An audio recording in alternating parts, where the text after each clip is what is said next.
నా యొక్క రాజ్యసభ సభ్యత్వానికి ఇంకా 3.5 సంవత్సర కాలం ఉన్నప్పటికీ కూడా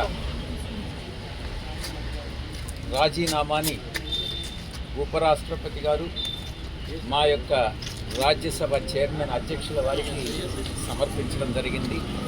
ఆయన ఆ రాజీనామాను ఆమోదించడం కూడా జరిగింది.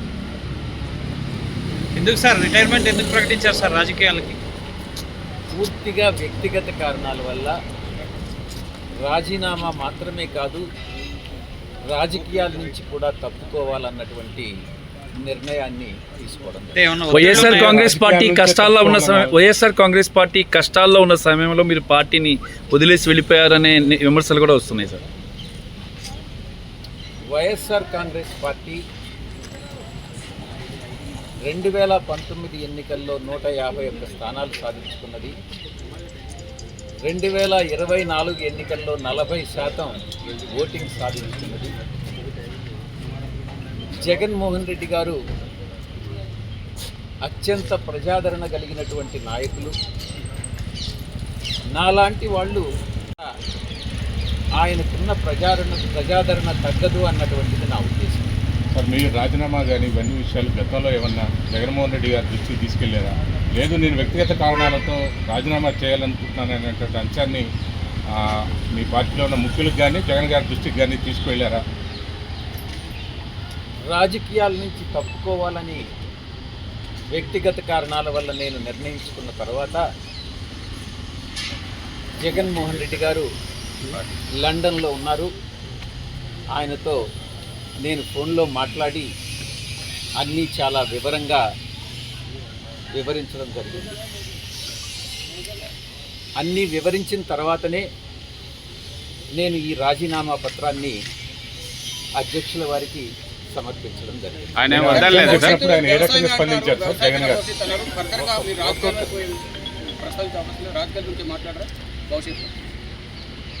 భవిష్యత్తులో ఒక్కసారి రాజకీయాల నుంచి తప్పుకున్న తర్వాత రాజకీయాల గురించి మాట్లాడడం అన్నటువంటిది సమంజసం కాదేమోనని నా ఉద్దేశం. సార్, పార్టీ ప్రాథమిక సభ్యత్వానికి కూడా రాజీనామా చేశారు. రాజకీయాల నుంచి తప్పుకున్న తర్వాత ఇక ప్రాథమిక సభ్యత్వం అన్నటువంటిది ఎలా ఉంటుంది? అంటే పార్టీ ఫార్మల్ ఇది ఉండాలి కదా సార్, రాజీనామా చేయటం అది ఇది ఉండాలి. వెళ్ళిన తర్వాత రాజీనామా సమర్పించడం. సార్, ఇది ఒక ప్లాన్ ప్రకారం జరుగుతుంది అనేది ఒక విమర్శ వస్తుంది. గతంలో టీడీపీ నుంచి ఎంపీలు బీజేపీకి వెళ్ళారు. అలాగే విజయసాయి రెడ్డి రాజీనామా చేసిన తర్వాత అలాగే వైసీపీ వాళ్ళు వెళ్ళిన తర్వాత బీజేపీలో చేరతారని ప్రచారం జరుగుతుంది. నేను బీజేపీలో గతంలో ఏదైతే టీడీపీ వాళ్ళు రాజీనామా మీరు కూడా బీజేపీలో రాజీనామా చేశారు. ఆయనకి బీజేపీ టికెట్ మళ్ళీ బీజేపీ ఆయన ప్లేస్ ని రీప్లేస్ చేసింది, ఆయనకి ఇచ్చింది. అంటే బీజేపీ ప్రభావం ఉంది మీ మీద. మీకు కూడా అట్లాంటిది వస్తుంది అనేది చర్చ నడుస్తుంది. నా సుదీర్ఘ రాజకీయ జీవితంలో ఈరోజు అబద్ధాలు చెప్పలేదు. ఒక హిందూ ధర్మాన్ని నమ్మినటువంటి వ్యక్తిగా, వెంకటేశ్వర స్వామిని నమ్ముకున్నటువంటి వ్యక్తిగా నేను అబద్ధాలు చెప్పుతాను అని చెప్పను. అలా చెప్పుతాను అని ఎవరైనా నమ్మినట్లయితే అది మీ యొక్క విజ్ఞతకే వదిలేస్తున్నాను. గవర్నర్ లాంటి పోస్ట్ భవిష్యత్తులో గవర్నర్తో ఏమైనా విభేదాలు ఉన్నాయా? నేను ఇప్పుడే చెప్పాను కదా, జగన్ గారు ఈరోజు కాదు 4 దశాబ్దాలుగా 3 తరాలుగా రాజారెడ్డి గారి దగ్గర నుంచి రాజశేఖర రెడ్డి గారి నుంచి ఈరోజు జగన్మోహన్ రెడ్డి గారి వరకు 3 తరాలుగా ఆ కుటుంబంతో సన్నిహిత సంబంధాలు ఉన్నటువంటి వ్యక్తిగా నేను ఒక్కటే చెప్తా ఉన్నాను. ఈ జీవిత కాలంలో ఏ రోజు కూడా ఆ కుటుంబంతో విభేదాలు అన్నటువంటివి రావు, ఇంతవరకు లేవు, భవిష్యత్తులో కూడా వచ్చేటటువంటి అవకాశం. కూటమి ప్రభుత్వం అధికారంలోకి వచ్చిన తర్వాత నా మీద మొట్టమొదటిగా పెట్టినటువంటి case Kakinada seaports limited case. నేను ఒక్కటే చెప్తా ఉన్నా, ఇంతవరకు నా మీద లుకౌట్ నోటీస్ ఇచ్చారు, నన్ను అక్యూజ్డ్ నెంబర్ 2గా చేశారు. నేను గతంలో కూడా ఈడీ ముందు ఇంతవరకు నన్ను సిఐడి పిలవలేదు. ఈడీ వాళ్ళు పిలిచినప్పుడు నేను ఒక్కటే చెప్పాను, ఆ వెంకటేశ్వర స్వామి సాక్షిగా కేవీ రావు అనేటటువంటి వ్యక్తి ఏదైనా ఒక సోషల్ ఫంక్షన్లో కలిస్తే నమస్తే నమస్తే అని చెప్పడమే కానీ ఆయనతో నాకు ఎటువంటి సన్నిహిత సంబంధాలు కానీ వ్యాపార లావాదేవీలు కానీ లేవు, నా మీద చేసినటువంటి ఆరోపణలన్నీ తప్పు అన్నటువంటిది చాలా స్పష్టంగా జరిగింది కేసులు. సో ఈ కేసులకు సంబంధించినటువంటి వ్యవహారంలో బీజేపీ కానీ ఇతర పార్టీల నుంచి వస్తున్నటువంటి ఒత్తిడి వల్ల ఇటువంటి నిర్ణయం తీసుకున్నారనేటువంటి చర్చ కూడా జరుగుతుంది. ఏ అక్రమ ఆస్తుల కేసు? జగన్కి సంబంధించినటువంటి ఎప్పటి కేసులు? పాత కేసులు. పాత కేసులు అన్నటువంటివి గతంలో కానీ వెళ్తే 2011వ సంవత్సరం ఆగస్టు 10వ తారీఖున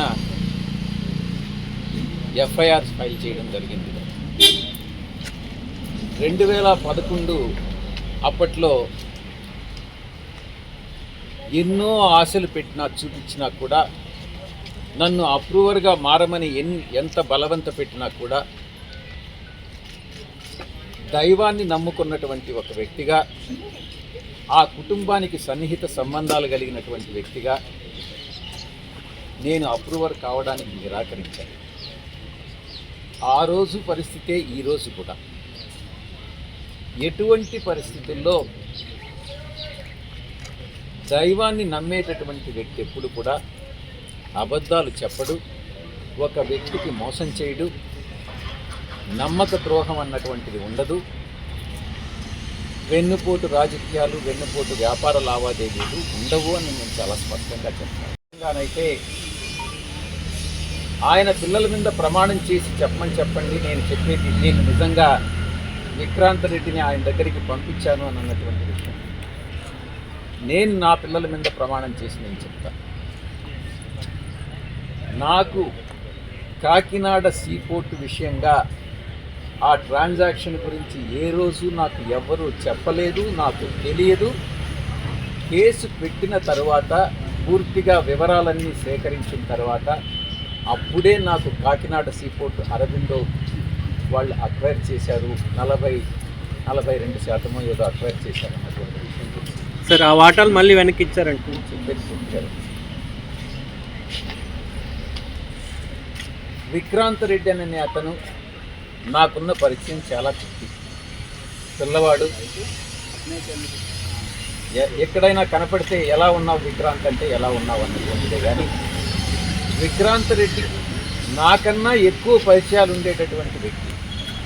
నేను అతన్ని కేవీ రావుకి ఇంట్రడ్యూస్ చేయాల్సినటువంటి అవసరం లేదు. మొట్టమొదటిగా ఎవరైనా ఏదైనా ఉద్యోగం కోసమో ఎవరైనా వస్తే ఏదైనా ఇండస్ట్రియలిస్ట్కి ఫోన్ చేసి చెప్పమంటే చెప్తానే కానీ నాకు ఏ వ్యాపారాలు లేవు. నేను పూర్తిగా 24 గంటలు 365 రోజులు పార్టీ కోసంగా నేను పనిచేసే కానీ రాజకీయాల్లో ఉన్నానే కానీ నాకు ఎటువంటి వ్యాపారం లేదు, నేను దేంట్లోనూ భాగస్వామిని కాదు. మరొక ముఖ్యమైనటువంటి విషయం, కొన్ని పత్రికలు కానీ కొన్ని ఛానల్స్ కానీ నేను చూస్తూ ఉన్నాను నిన్నటి నుంచి. ఈ కాకినాడ సీపోర్టు విషయంగా ఈ యొక్క రాజీనామాకు లింక్ చేసి ఎక్కడో అది జగన్ గారికి తగిలింది కాబట్టి విజయసాయిరెడ్డి రాజీనామా చేస్తున్నాడు అన్నటువంటి విషయాన్ని కొన్ని ఛానల్స్ చెప్తా వస్తా ఉన్నాయి. నేను ఒక్కటే చెప్తా ఉన్నా, మా బియ్యంకుడు నా క్లాస్మేట్ బీకామ్. ఆ తర్వాత ఆయన వ్యాపార రంగంలోకి వెళ్ళిపోయాడు, నేను సిఏ చార్టెడ్ అకౌంటెంట్గా వెళ్ళిపోయాను. తర్వాత మళ్ళీ తిరిగి కలుసుకున్నది నా కూతుర్ని ఆయన కొడుక్కి సంబంధం చేసుకున్న తర్వాత. ప్రమాణం చేసి చెప్తా ఉన్నా, ఆయన వ్యాపార లావాదేవీలు ఏది కూడా నాతో ఏ రోజు డిస్కస్ చేయరు. వాళ్ళకి ఎన్ని ఫార్మా యూనిట్స్ ఉన్నాయన్నటువంటి విషయం కూడా నాకు తెలియదు.